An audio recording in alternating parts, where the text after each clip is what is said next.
you all for joining together here today to help us dedicate the Sunderland Veterans Memorial in Memorial Park.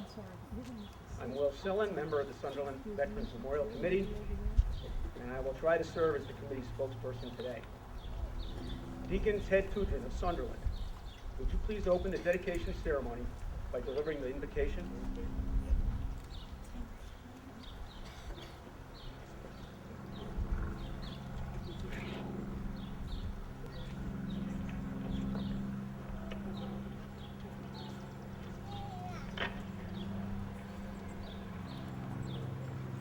In the name of the Father, Son, Holy Spirit, amen.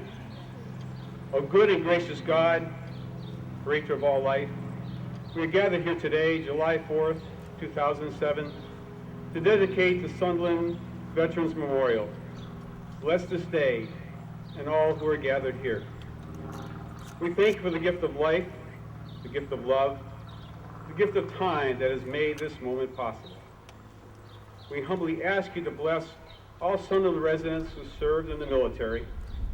They defended the forming and sustaining of this great and sovereign nation, which stands for peace and liberty for all. The great sacrifice to defend the United States of America, especially the 13 who gave the ultimate sacrifice of dying in combat, we come to honor today. O Lord, may the veterans who have died, may you grant them a restful peace in your heavenly kingdom. And at this time, let's have a moment of silence.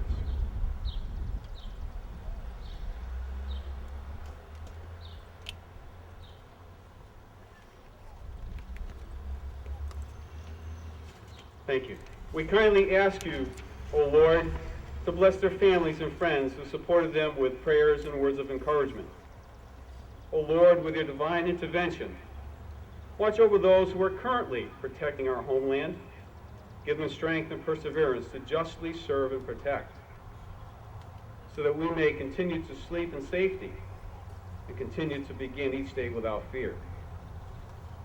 And when the time warrants, we ask you to bring them home safely. O Lord, we thank you and we ask you to bless each and every citizen of Sunderland and friends and neighbors from other towns who are responsible for creating this Sunderland Veterans Memorial. You grace them with gifts, talent, time, and sacrifice to build a beautiful tribute to those who have defended our country. It is written in the Holy Bible, according to Ecclesiastes, there is an appointed time for everything, and a time for every affair under the heavens, a time to be born, a time to die, a time to plant, and a time to uproot the plant, a time to kill, and a time to heal, a time to tear down, and a time to build, a time to weep, and a time to laugh, a time to mourn, and a time to dance, a time to scatter stones, and a time to gather them, a time to embrace, and time to be far from embraces, a time to seek, and a time to lose, a time to keep, and a time to cast away, a time to rend, and a time to sow, a time to be silent, and time to speak, a time to love, and a time to hate, a time of war, and a time of peace.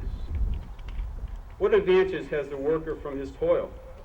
I've considered the task which God has appointed for men to be busied about, has made everything appropriate to its time, and has put the timeless into their hearts, without men's ever discovering from beginning to end the work which God has done. I recognize that there is nothing better than to be glad and to do well during life. For every man, moreover, to eat and drink and enjoy the fruit of all his labor is a gift of God. I recognize that whatever God does will endure forever. There is no adding to it or taking from it. Thus has God done that he may be revered. What is now has already been. What is to be already is. And God restores what would otherwise be displaced.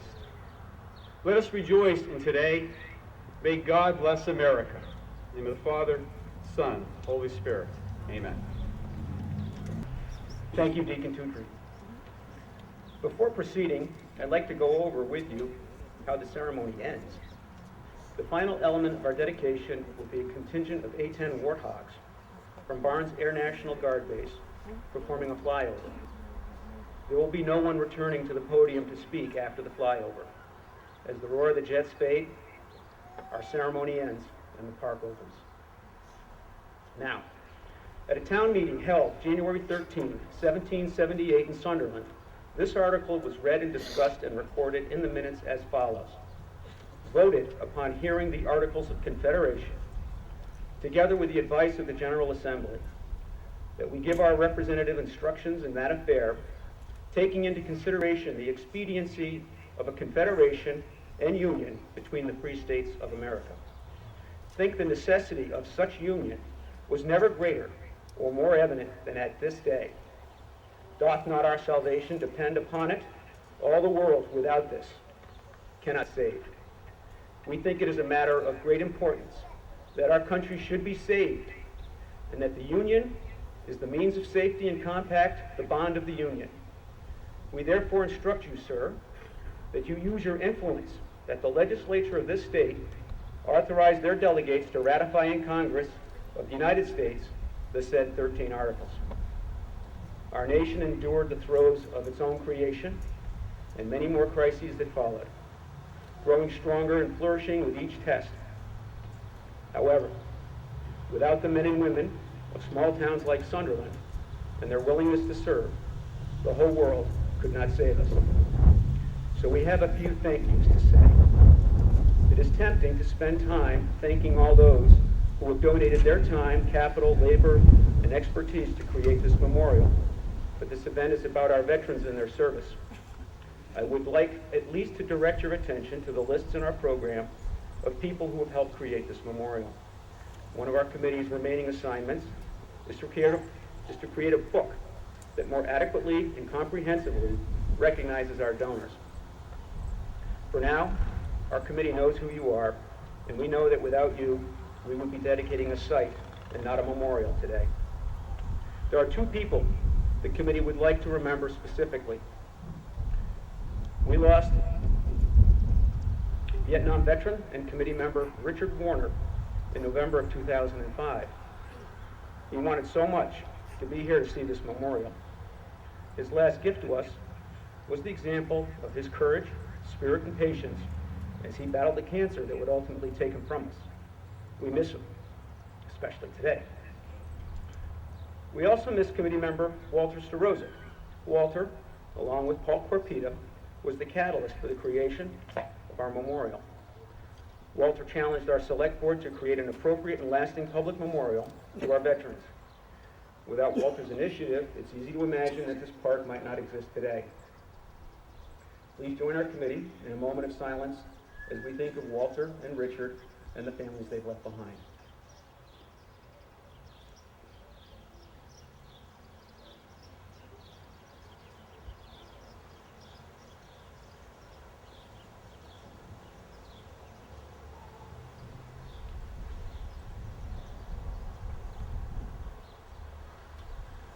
Thank you.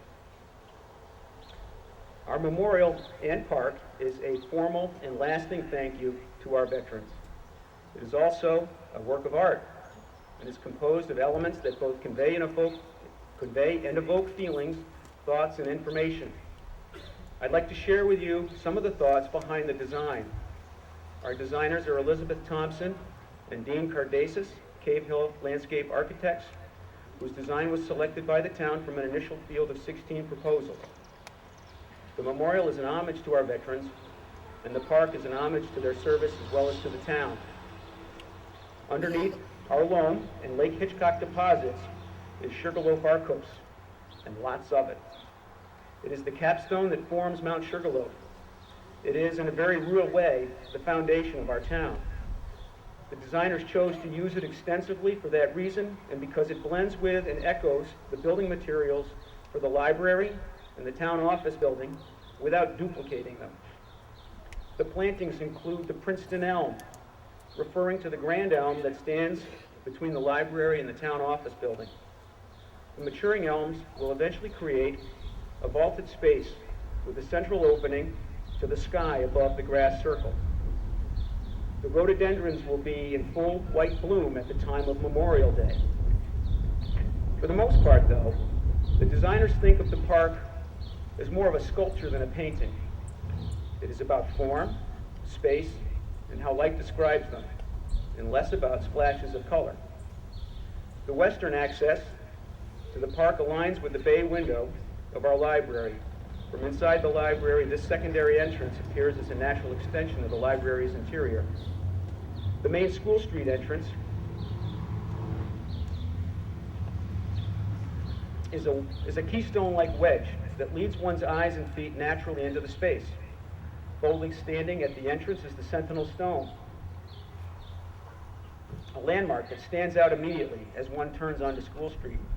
This rock, polished and faceted by the ice sheets, is a beautiful symbol of all that preceded our experiment with democracy. It is connected to the park by the 18-foot-long polished carnelian granite memorial wall, where visitors will see as well as touch the names of our veterans. They will also see their own reflection in the wall, reminding them of all that they owe to the veterans. Recumbent in the grass circle adjacent to the wall is the Stone of Service, with reasons for service to be inscribed in it: duty, honor, country, and for peace. When you pause and ponder on the benches, you and the mutual presence of others within the circle are joined together by the landscaping and sidewalk that is a physical expression of the unity and strength of our town. The democratic principles we all treasure and that tie us together are supported and protected by the service branches represented in each rugged but elegant Arcos niche set into the berm that embraces the park. You may wonder why the names on the wall aren't inscribed so that they can be seen from the library and the town office building. Besides the fact that pedestrians will approach the entrance walking westward on School Street, Liz and Dean wanted the visitors to be viewing the wall to see it in its proper context. As the visitor steps back from the wall and looks around, they will see the critical core of a free, self-governed community. Our library is here because we know that a democracy can flourish only if its people have free and open access to information. Our town office building is the seat of our elected government at its most primary and fundamental level. Keep in mind that during our revolution, our citizen soldiers were equipped and paid by the town, and not by any state or federal authority. The town office building was once our primary school. People named on the wall from World War II, Korea, and Vietnam were once small children that scampered up the steps to this school, where they learned about the values and philosophy that hold this great nation together. They would have played on the same fields that open up beyond the library where our children play today. The designers wanted you to see all of this as you read our veterans' names. This memorial park was designed to be a compelling year-round tribute to our veterans and their home by bringing the hills, the rocks, the fields, and the trees of our town together into tight focus in a small space. And so it is before you now. It is my honor to invite Tom Fidenkevich, Chairman of the Sunderland Board of Selectmen, to the podium. Tom?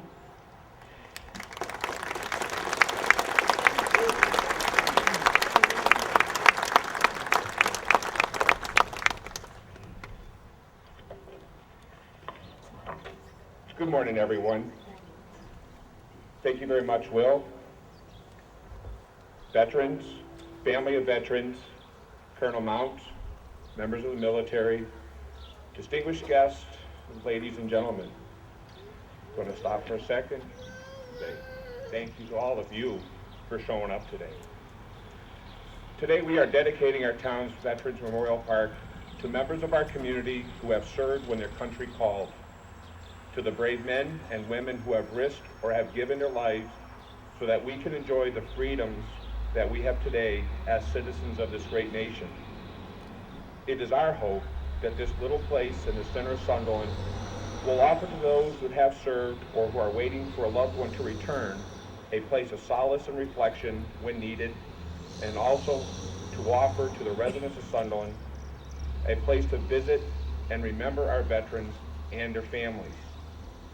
We as a town, through this memorial, hope to convey to you, our veterans and your beloved families, our deepest gratitude and heartfelt thank you for your service.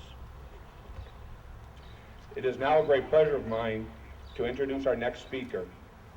First elected as a state senator representing the citizens of Sunderland in a special election in 1991, he rose through the ranks of the Massachusetts State Senate, serving 4 years as Assistant Majority Leader and 3 as the Chair of the Senate Committee on Ways and Means.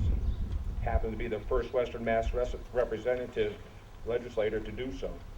Presently serving since 2003 as the President Pro Tem, he has been a valued member of our community, a valued friend and advocate for the citizens of the town of Sunderland throughout his career, the Honorable Stanley Rosenberg.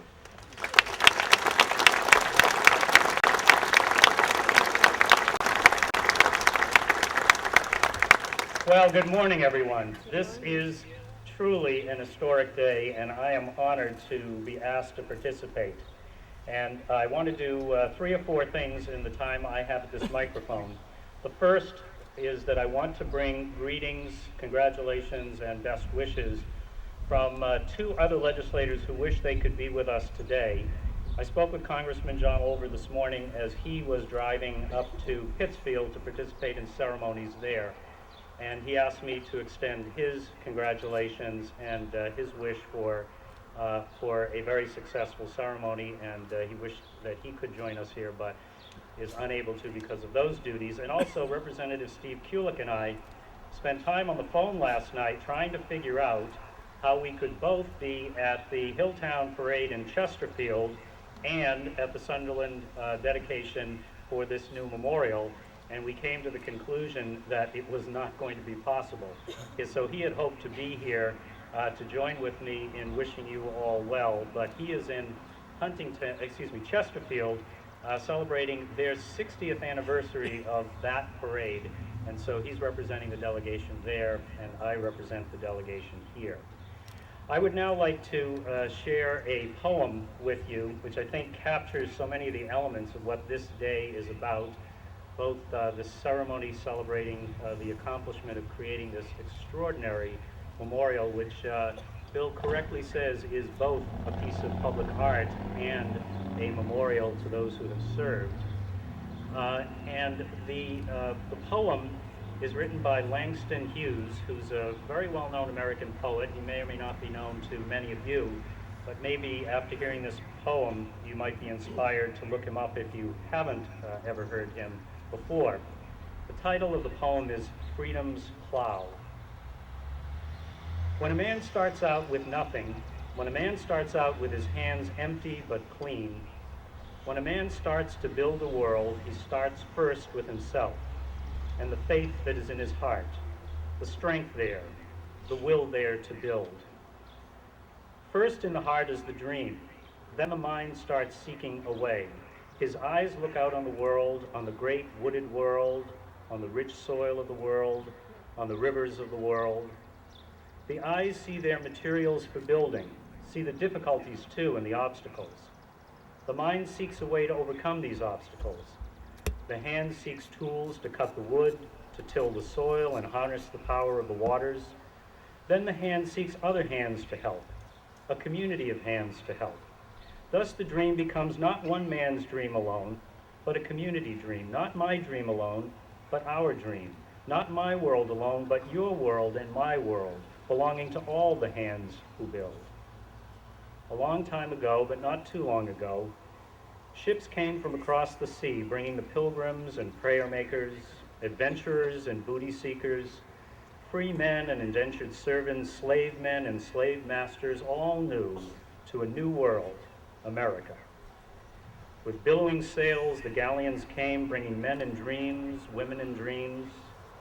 In little bands together, heart reaching out to heart, hand reaching out to hand, they began to build our land. Some were free hands seeking a greater freedom.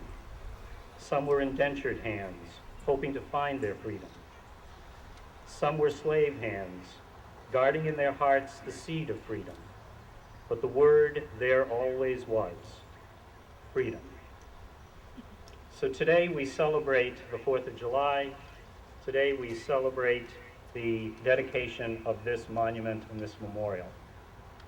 And the themes in this poem, it seemed to me, ring out for this day. The first is dreams.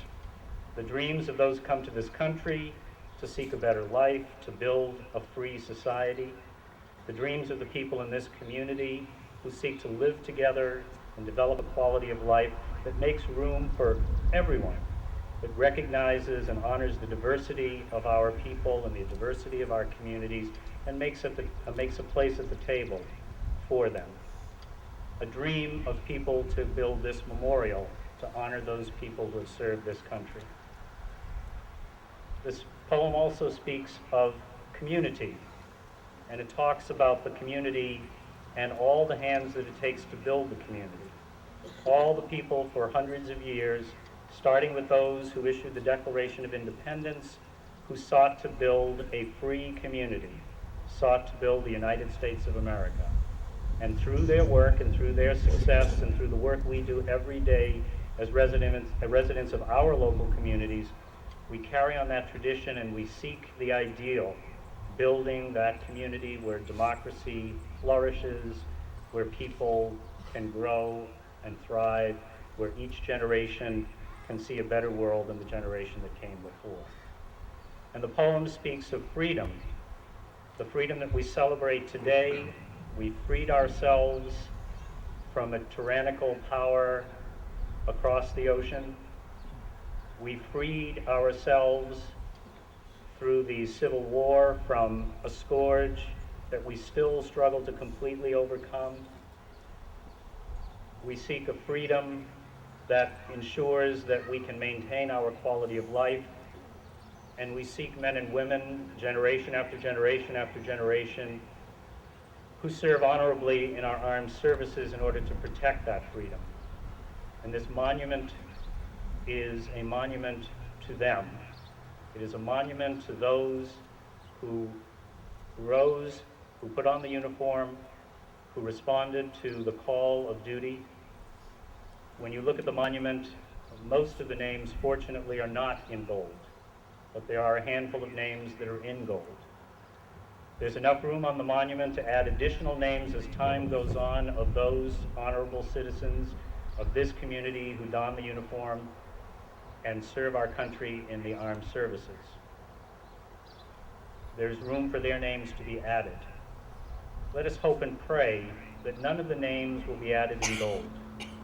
Let us hope and pray that together we can find a way in this world to resolve our differences so that the names that are added on that monument are names of people who served honorably and then returned to their community to participate and build this community and build the freedom and build the community that we wish to have here and build the democracy that we all cherish.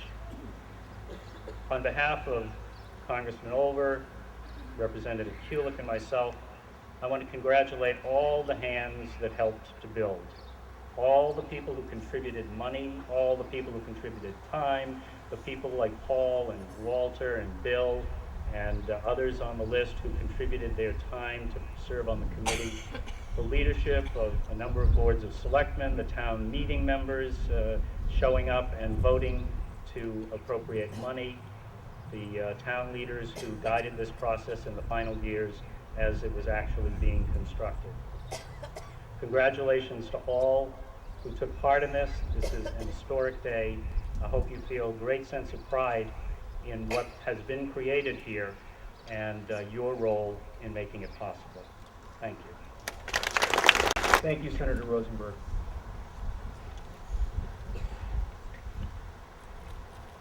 The flag of the United States of America. This is to certify that the accompanying flag was flown over the United States Capitol at the request of the Honorable John W. Olver, Member of Congress, The flag was flown in memory of all the citizens of the town of Sunderland who served in wartime on the occasion of the dedication of the Sunderland Veterans Memorial on July 4th, 2007. Stephen T. Ayers, acting architect of the Capitol. Please rise for the raising of the flag and remain standing for the national anthem and pledge of allegiance. Here you go, girl.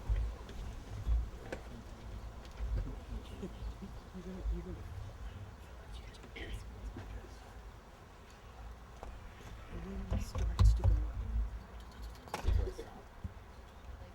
Gets to the top, stop.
Oh, say, can you see by the dawn's early light what so proudly we hailed as the twilight's last gleam, whose broad stripes and bright stars through the perilous fight for the ramparts we watched were so gallantly streamed, and the rockets cracked there, the bombs bursting in air gave proof through the night that our flag was still there. Oh, say does that star-spangled banner yet wave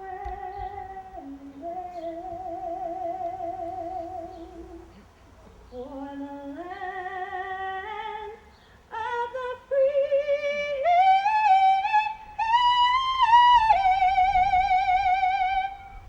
and the home of the brave.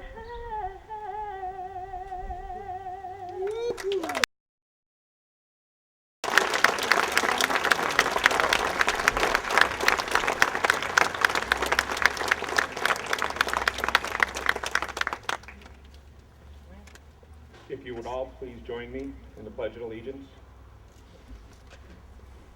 I pledge allegiance to the flag of the United States of America and to the republic for which it stands, one nation, under God, indivisible, with liberty and justice for all.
Please take your seats.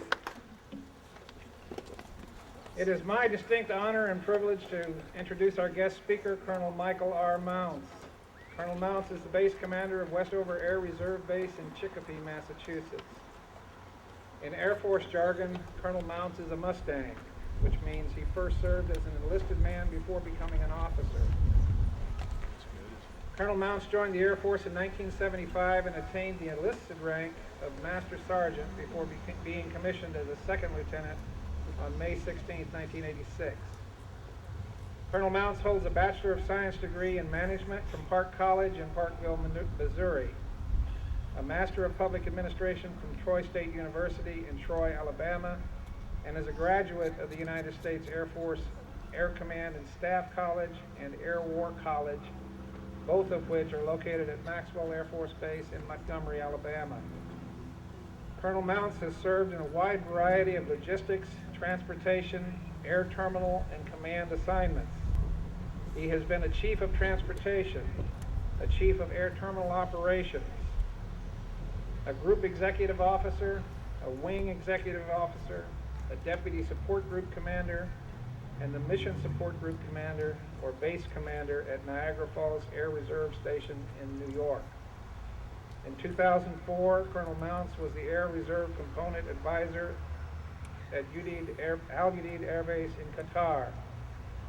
From July 2006 to January 2007, Colonel Mounts commanded the 755th Expeditionary Mission Support Group at Bagram Airfield in Afghanistan, and he is presently commanding the 439th Mission Support Group at Westover Air Reserve Base in Chicopee. Colonel Mounts' awards and decorations include the Bronze Star Medal, the Meritorious Service Medal with 6 oak leaf clusters, the Air Force Commendation Medal with 2 oak leaf clusters, the Afghanistan Campaign Medal, the Global War on Terrorism Expeditionary Medal, and the Global War on Terrorism Service Medal. Ladies and gentlemen, Colonel Mounts.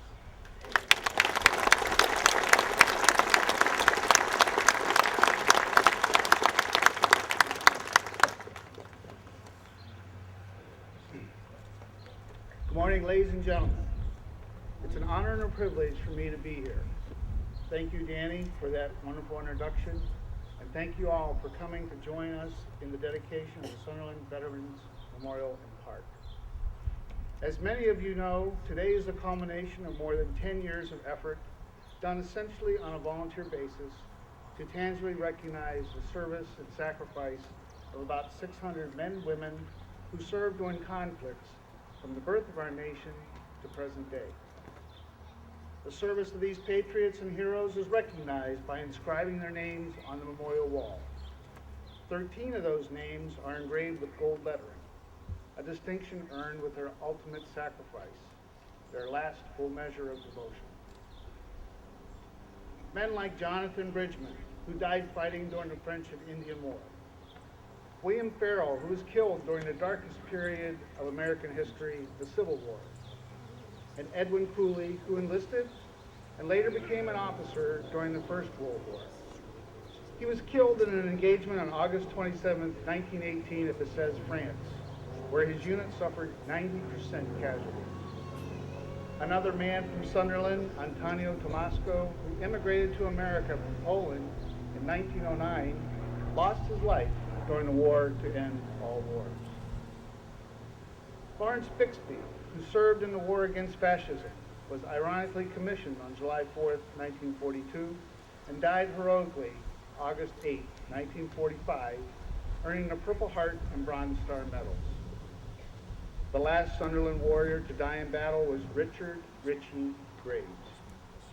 Richard Campbell Graves was an ensign in the United States Navy and a naval aviator.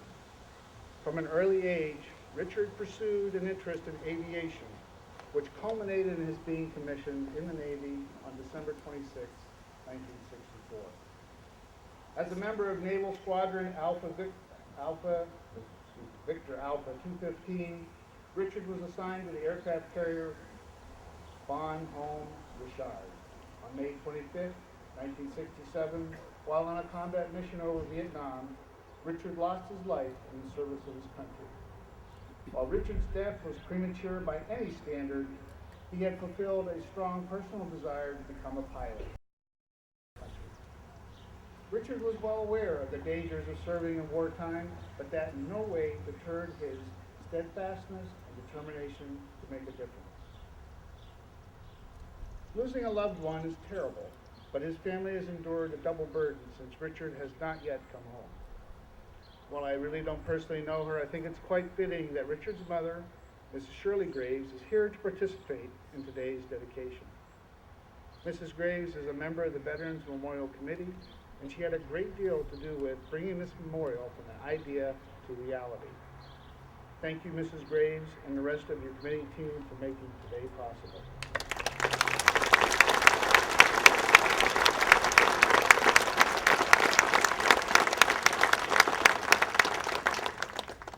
Sunderland has also had those who were bloodied in battle and yet returned, some earning significant distinction. One such hero, who is here today with a portion of his family, a rather substantial portion, is Michael Majelinski, who was part of a reconnaissance patrol near the infamous Punch Bowl in Korea in December 1952. Michael and his team were engaged in a heavy firefight while both he and his leader were wounded. The patrol leader, fearing he was endangering the rest of his command, begged to be left behind. Michael heroically refused to abandon him. He organized a protective rearguard action and carried the wounded officer through waist-high snow to safety. Sergeant Majelinski was awarded the Distinguished Service Cross for his action. The Distinguished Service Cross is only surpassed in order of precedence by the Medal of Honor, our nation's highest military recognition. Michael, would you please stand?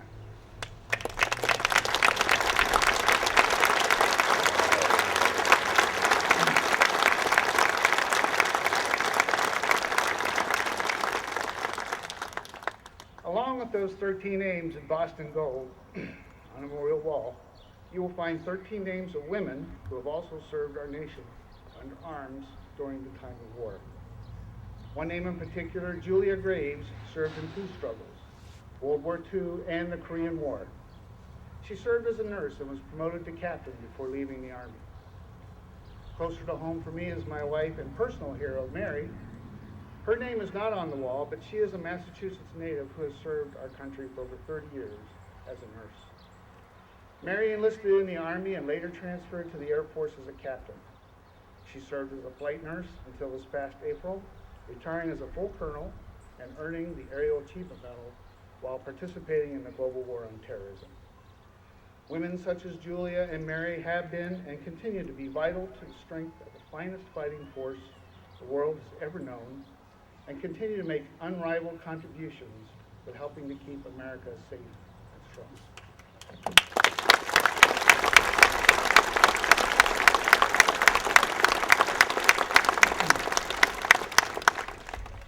It is very fitting that we are here today, our nation's birthday, to dedicate this memorial.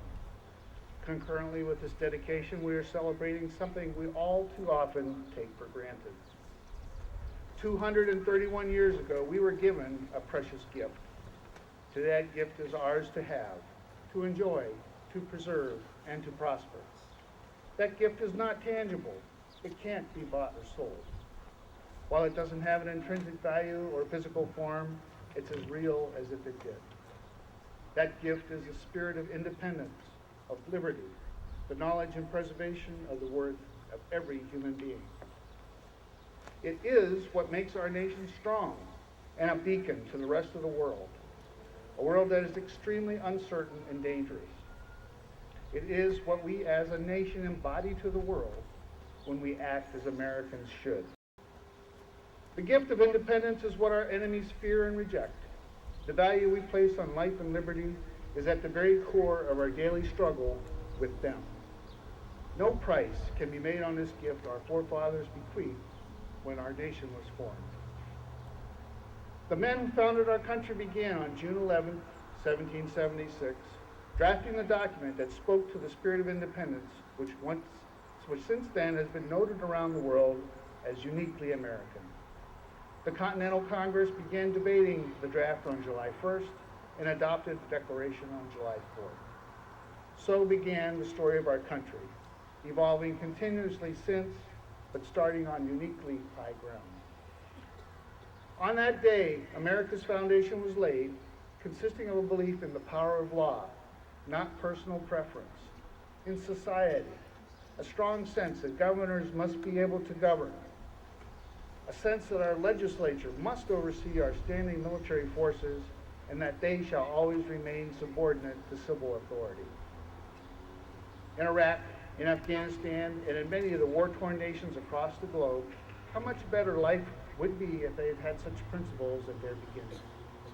In any case, today a sizable number of our soldiers, sailors, Marines, and airmen are working with Iraqis, Afghans, and others to help them in their own way, in their own time, establish their own sense of independence and respect for the rule of law. They serve in harm's way to share our principles, but not our politics. Those warriors and our coalition partners are helping to provide the hope and vision of a better future for those who've only known fear, deprivation, ignorance, and brutality. Last year, I had the privilege to command a group of about 1,600 men and women in Afghanistan for 6 months. The mission of my group was not doing kinetic operations, but to help the Afghans to build capacity, establish strong governance, and respect for the rule of law. We built hundreds of miles of roads, dozens of schools, bridges, clinics, wells, and micro-hydroelectronic projects. Concurrently, we taught the principles of good governance, better methods to farm, improved sanitation, how to read and write, and provided medical and other humanitarian assistance to thousands of Afghans. Ladies and gentlemen, contrary to what you hear in the media, you will be proud of the wonderful things we have done and are continuing to do under hot, dangerous, and the most primitive conditions imaginable. Thousands of Americans, as well as our coalition partners, are rebuilding infrastructures that were destroyed, neglected, or simply didn't exist to provide reliable, essential services. Those efforts will help the emergence of democracy, establish the foundation for a strong economy, and in turn, increase stability. The Afghans, I know, appreciate our efforts, and I believe the Iraqi people do as well. One of my cohorts, Colonel Paul Babin, who's also from Westover, is in Iraq right now and will be returning this month, doing the same mission I did in Afghanistan. He's doing a great job. I believe in that mission. Through these efforts, the peoples of Afghanistan and Iraq will turn away from our adversaries. It will help those countries take their rightful place in the community of nations. The more people we get into that community, the safer and happier the world will be. Consider the following. He is at this time transporting armies of foreign mercenaries to complete the works of death, desolation, and tyranny. Begun with circumstances of cruelty and deceit, scarcely paralleled in the most barbarous ages. He has excited domestic insurrections amongst us and has endeavored to bring on merciless savages whose known rule of warfare is undistinguished destruction of all ages, sexes, and conditions. What I just shared with you could easily describe today's headlines. Yet this was written by one of our founding fathers, John Hancock, more than 230 years ago. He believed 1/3 of the colonists supported independence. He believed 1/3 supported the crown, and 1/3 did the wait and see. Does any of that sound familiar? Anybody? Winning the hearts and minds of the locals was as important to George Washington and his troops as it is today for our troops and our partners. Ladies and gentlemen, as painful as this is to endure, we cannot walk away and hope for the best. Not only is it foolish in the long term, but I believe it to be un-American. On this 4th of July, we, along with our coalition partners, are fighting a war against terrorism and deterring aggression around the globe. It is a struggle as big as every much of a fight for freedom as the war fought in 1776. Again, America is leading a battle for humanity, for the right of people, not just Americans, to live in a world free of terror and fear. I am certain if we could ask all those people whose names are on a memorial wall, they would understand this issue and would serve willingly again in this colossal struggle facing us today. They got it then, and they would get it now. I'd like to leave you with some words spoken by President Lincoln after the Battle of Gettysburg. He said, "It is for us, the living, to be dedicated to the unfinished work which they who have fought here have so nobly advanced. It is for us to be dedicated to the great task remaining before us, that from these honored dead we take increased devotion to that cause for which they gave the last full measure of devotion, that we here highly resolve that these dead shall not have died in vain." Let us take these words to heart and honor Richard Graves and those who served along with him and those who still serve to continue the work they all so nobly advanced. We owe it to them, ourselves, and all those who shall follow us. May God bless you all, and may God continue to bless America. Thank you.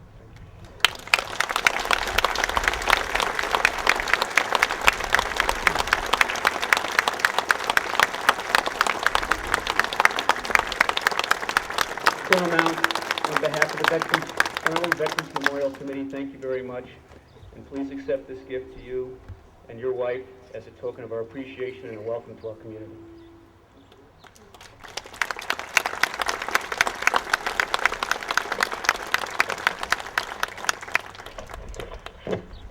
Excuse me.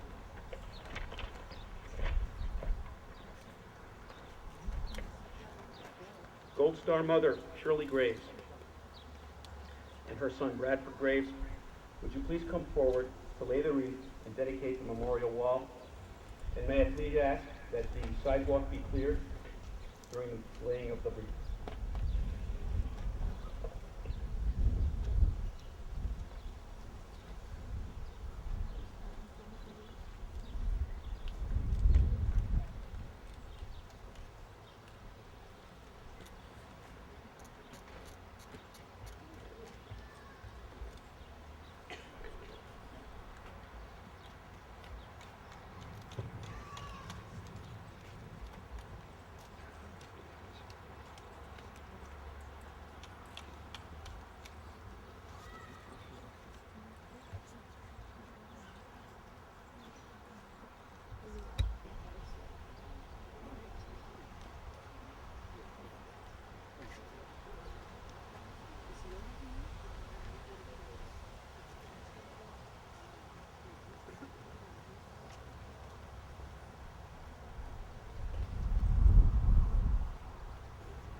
Thank